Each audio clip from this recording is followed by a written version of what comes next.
Olá, você que nos acompanha na missão pública pela Rádio Câmara Bauru, no 93,9 FM, nos canais abertos e no fechado da TV Câmara Bauru, essa rede de emissora pública que tem a missão de discutir, avaliar, conversar sobre os desafios e atualizar para você as informações e as questões que dizem respeito à sua cidade através do seu representante popular. Cabelinho está conosco no estúdio da Rádio TV Câmara para atualizar conosco esse ambiente do início do primeiro quadrimestre do início do mandato, para que a gente possa observar um pouquinho os aprendizados iniciais e tentar ver quais são as questões que estão na margem do dia, na pauta, já em tramitação, e os temas mais importantes aqui no nosso papo. Obrigado, Elinho, por vir conversar conosco.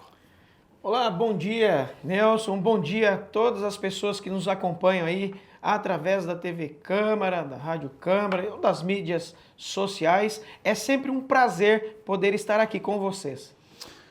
Hélio, quando a gente fala de atualizar, a gente conversava aqui antes de gravar sobre essa sensação que nem sempre o público está presente lá no dia a dia, mas você no contato, né, com as mídias sociais agora, que exposto em rede pública no sentido positivo de ser uma figura pública, fica muito mais próximo. Um governo que se encerrou e que teve a sua renovação nas urnas para dar continuidade e terminar as ações que não conseguiu fazer, é um governo no sentido de continuidade, mas que tem alguns planos de ações que são conhecidos dos eleitores e que foi aprovado para ser executado. Essa é uma sensação que está dentro do seu dia a dia? Sem dúvida. Eu acredito, a gente inclusive comentava aí que eu acredito que o Instituto da Reeleição é legítimo justamente por isso e quando analisado desta forma, né? Não dá para dar o benefício da dúvida dos 100 dias para aquele que vem de uma reeleição. Afinal de contas, o que justifica a reeleição é justamente isso, a continuidade, inclusive, de projetos. Pensando nessa questão, se a gente pegar alguns temas estruturantes, o que já daria uma entrevista sozinha aqui, dada a dimensão dos temas e da grande lista de desafios que Bauru e outras tantas cidades todas têm no seu dia a dia. Se fosse escolher uma ação específica, não menos importante, o abastecimento de água em boa parte da cidade, cerca de 90, 100 mil habitantes, segundo os dados atuais do DAE, continua sendo um desafio. Aí a primeira proposta, inclusive, diferente da outra linha de financiamento que a prefeita Sueli Rossim, nesta mesma bancada que anunciou conosco, ela resolveu colocar a água, chamados poços, na frente. O Estado não conseguiu dar continuidade a eventuais 2 poços, um vem da iniciativa privada, vamos fazer adutoras, enfim, são 40 milhões de reais. Que sensação a esta altura o vereador tem sobre esta questão, o tempo de maturação, de execução disso, porque o tempo de resposta é aquele que a gente é cobrado todos no dia a dia? Sem dúvida, Nelson, é uma questão extremamente importante e me colocando no lugar da gestora, eu acredito que todos os dias tem que tomar decisões com relação às prioridades. E a água é, sem dúvida, a maior prioridade para todo ser vivo. Para tudo aquilo que tem vida, a água tem que ser prioridade. Eu acredito, né, e eu vejo dessa forma, que no primeiro mandato não foi. Não foi prioridade e por isso que nós tivemos aí que hoje fazer aí aprovar, né, um projeto de captação aí de recursos de 40 milhões. Eu acredito que falta um pouco mais de diálogo com a sociedade nesse sentido. Eu acho que o poder público tem esse dever de estar prestando contas. Por exemplo, muitas pessoas me questionam sobre o valor, né? 40 milhões para 2 poços, as pessoas não têm noção de que são poços, né, de grande profundidade, são 2 poços, tem as adutoras, tem os reservatórios, tem os quilômetros e quilômetros de dutos para que essa água chegue até a casa, né, do munícipe, e as pessoas não têm essa informação por completo. Então eu acho que apesar da prefeita se comunicar bem, né, ainda falta esse ponto de alinhamento com a sociedade. o feeling da questão do projeto, exatamente para entender que são postos lá na zona rural de Bauru ainda. Olha, você que mora na zona norte da cidade, por exemplo, eventualmente pode nem saber que tem fazenda ainda na São Sebastião, na região de Valde Palmas. Mas é nesta área rural, inclusive com desapropriações, que estão previstos os postos, porque lá tem água. Exatamente, tá vendo? São informações que realmente não chegam lá na ponta da linha e as pessoas têm me questionado bastante. Inclusive, alguns amigos, apoiadores, poxa, mas você aprovou 40 milhões em 2 poços? E, na verdade, não. Foi num projeto, né, no qual 2 poços faz parte dele.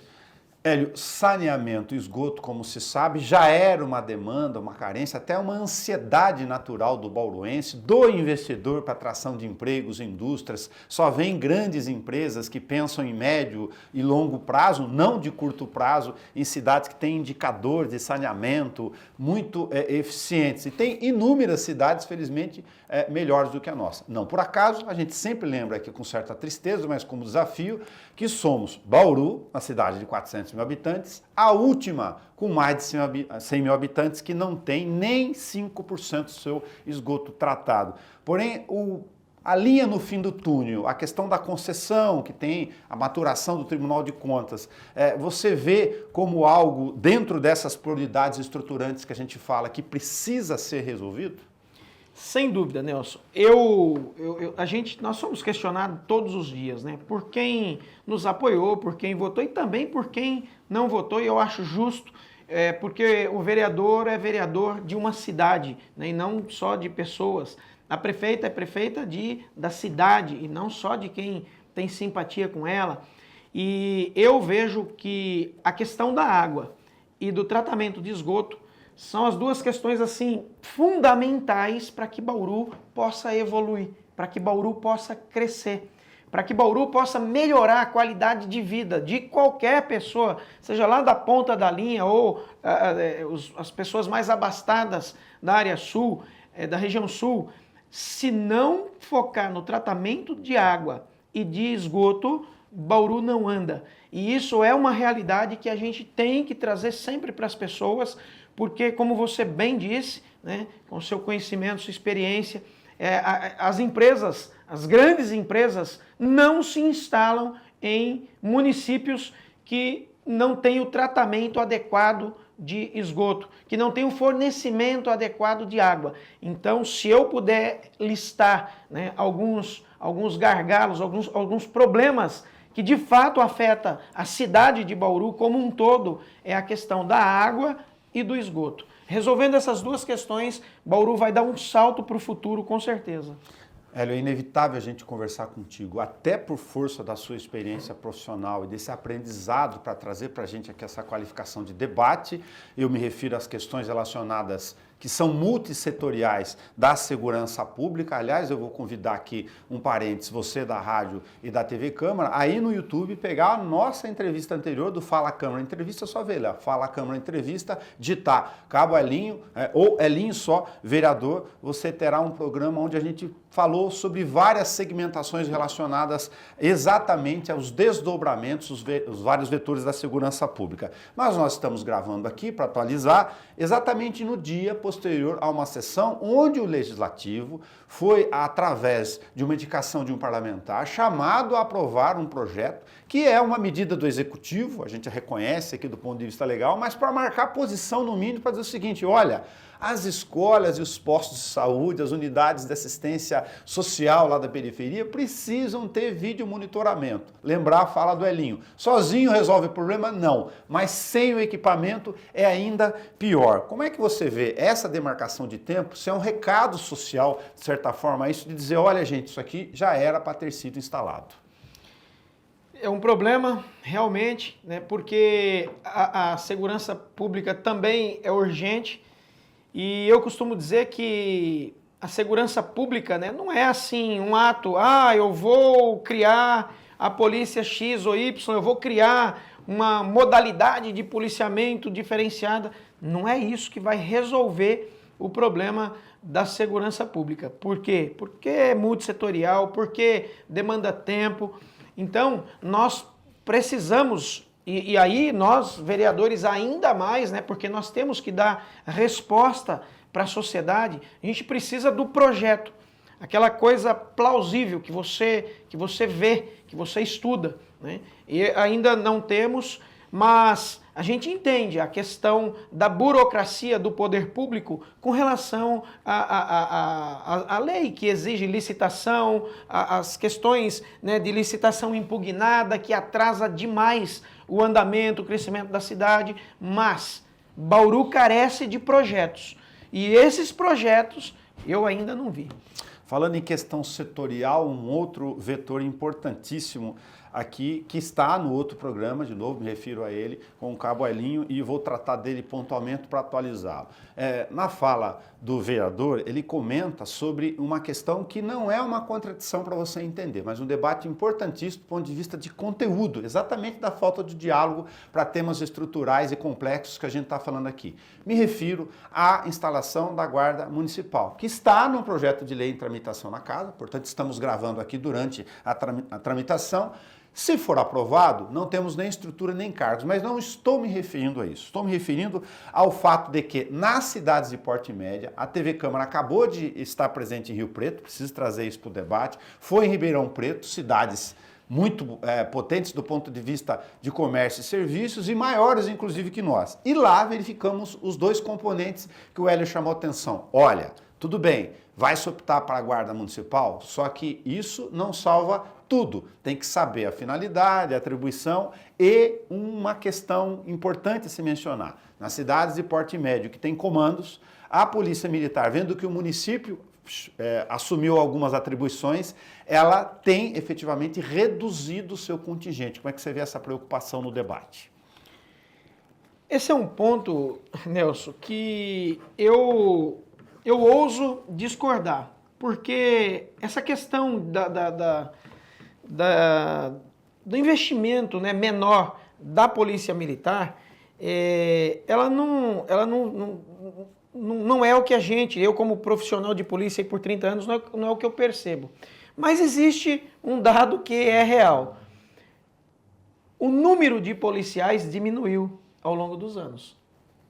Então, de fato, houve uma diminuição e essa diminuição ela pode ser sentida mais, né, onde tem a Guarda Municipal, porque, ora, se ali existia um policial militar fazendo e hoje tem a Guarda Municipal fazendo, a impressão é que o Estado diminuiu o investimento naquela região. Mas o que acontece é que existe um parâmetro, tem lá uma quantidade de habitantes, né, por área, e aí aquela quantidade de habitantes, né, aquela densidade demográfica daquela região justifica o emprego de 5, 10, 15, 20 policiais. Então a Polícia Militar trabalha com a distribuição de pessoal em cima desses parâmetros, né, da necessidade pública também, como você mencionou, mas tem critérios objetivos, que nesse caso, né, a gente tem sofrido, né, ano após ano com a dificuldade de reposição das pessoas. Inclusive, só para a gente pontuar aqui, tem uma questão, né, por exemplo, o Estado abre vaga para 2.000 policiais. O que os bastidores, né, na verdade, não mostra, ou melhor, está nos bastidores, é que naquele ano que se contratou 2.500 novos policiais, às vezes 1.500 pediu baixa por alguma razão. Rotatividade muito alta. Exatamente. Então, isso é uma percepção que às vezes não chega lá, né, para a sociedade, mas nós que somos da área, a gente sabe que acontece. Você vê a dificuldade operacional do Estado, mesmo abrindo novas frentes de emprego, serviço e segurança pública, né, que tem as várias pontes dos vetores que a gente está chamando, de manter ou crescer o contingente na ponta da linha. Aí eu sou, até por uma questão do papel de jornalista aqui, chamado a responsabilidade de falar de um dado importante. Olha, já que eu citei Ribeirão Preto e Rio Preto, eu fui lá conferir os números, os dados de criminalidade, de pequeno potencial ofensivo, de média e grandes violências aqui, como homicídio e tal, em quase todos os indicadores, Bauru está muito melhor do que essa cidade, inclusive reduzindo os índices.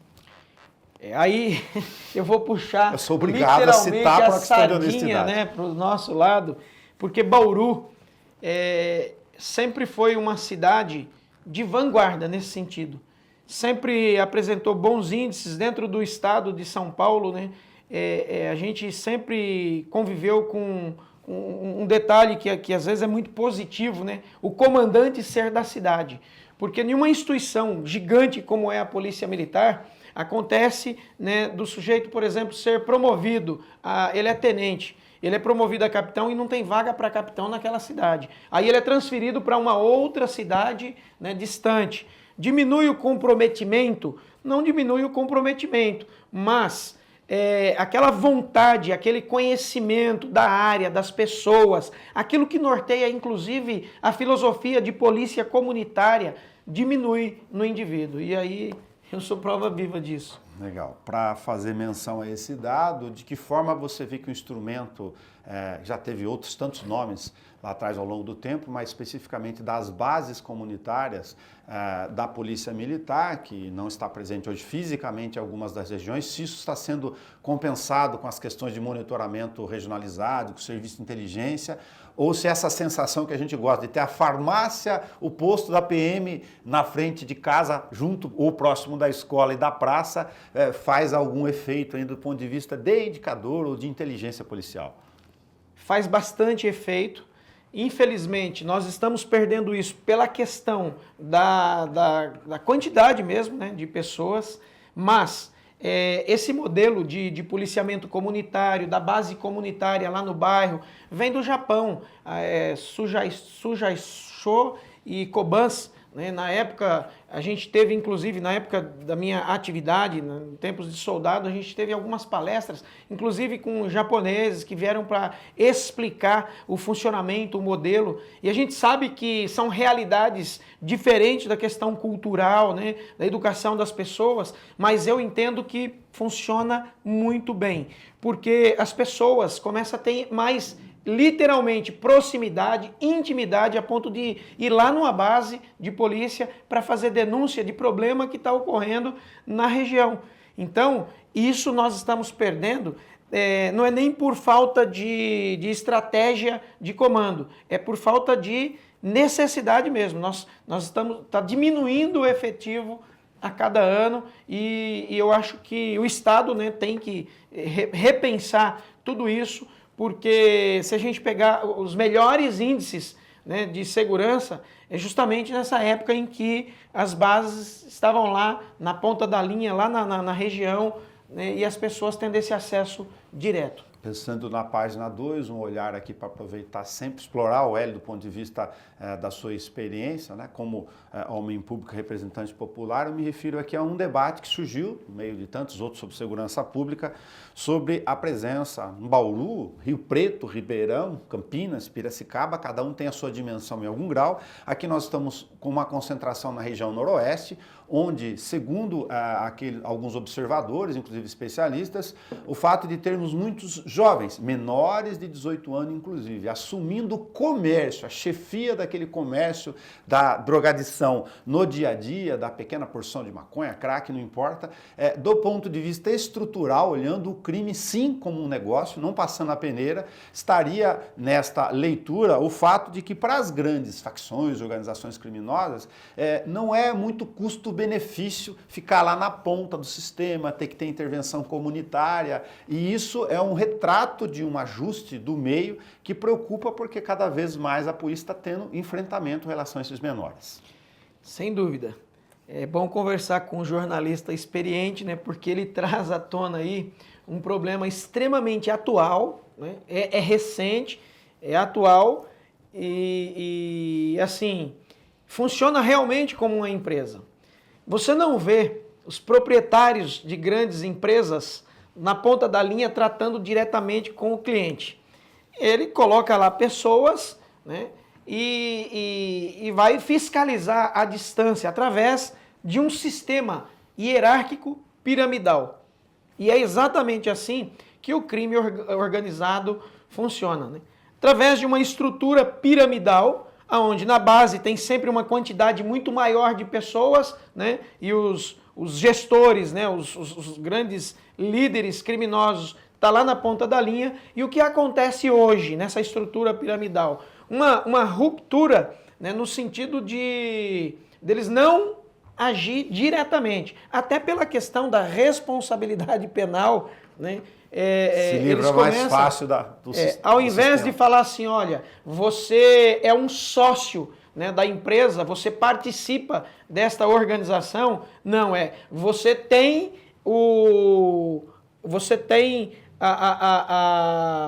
apreço desta empresa, esta empresa vai te fornecer o material para você trabalhar, mas risco é seu, né?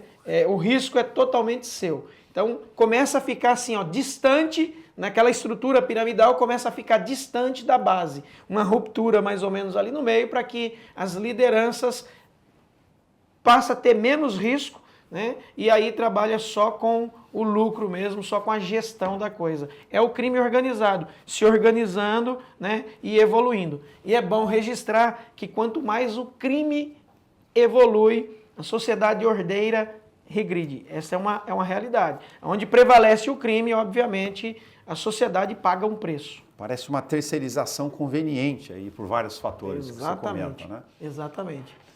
Elinho, muito obrigado por você ter repassado alguns dos temas conosco aqui. Você que nos acompanha sabe que a gente vai atualizando isso de forma permanente e, por favor, se tiver algum tema adicional para você comentar, fique à vontade. Nelson, é a questão da atenção para o jovem lá na ponta da linha, né? Ontem eu falei em plenário e falei com uma satisfação no coração porque eu conheci o projeto Leões do Ringue, onde jovens, né, de comunidades vai lá treinar, enfim, sem custo, e esses jovens se despontando no boxe. É muito importante. O esporte amador, eu costumo dizer que salva vidas. Por quê? Porque retira esses jovens, né, desse mundo, dessa ociosidade que favorece o criminoso. O criminoso precisa arregimentar pessoas. O crime só cresce quando ele consegue arregimentar pessoas. E essas pessoas, né, esses jovens à disposição, como se estivesse, né, à disposição do mercado que o Nelson mencionou, acaba facilitando muito. Então, a gente tem que ter um olhar diferenciado para o esporte amador em todas as suas modalidades. A gente sabe que o Brasil ainda é o país do futebol, mas são todas as modalidades de esporte amador, a gente precisa estar atento, porque isso resgata literalmente os jovens desta realidade. Se não resgata da realidade, pelo menos capacita para que eles consigam, né, chegar aí à fase adulta de forma legal, legítima e com pessoas que vão de fato produzir para a sociedade. Elinho, muito obrigado por atualizar conosco. A gente diz que é sempre um prazer e ainda nos pagam para isso, para discutir a missão pública, atualizar com vocês, representantes, são os escolhidos da população, de forma franca aqui com temas tão difíceis. Eu que agradeço, para mim é uma oportunidade única, né, já que a TV Câmara tem essa credibilidade e cresce em audiência e credibilidade todos os dias. Então, para mim, é uma alegria poder estar aqui e, enfim, com o autor do Contraponto, né, uma pessoa bastante querida aí nos meios de imprensa. Então, para mim, é uma alegria, é uma honra poder estar aqui dividindo esse espaço. Obrigado, o prazer é nosso, já que ele citou os Leões do Ringue, com trocadilhos, sim, são lutadores. Um abraço ao Marcos Pantaleão. Se você assistiu o nosso programa no meio do caminho, se interessou pelos outros temas ou não acompanhou tudo, não se preocupe. É um documento público, está disponível na íntegra para você assistir a hora que você quiser. TV Câmara, só clicar em vídeos, está tudo lá. Até!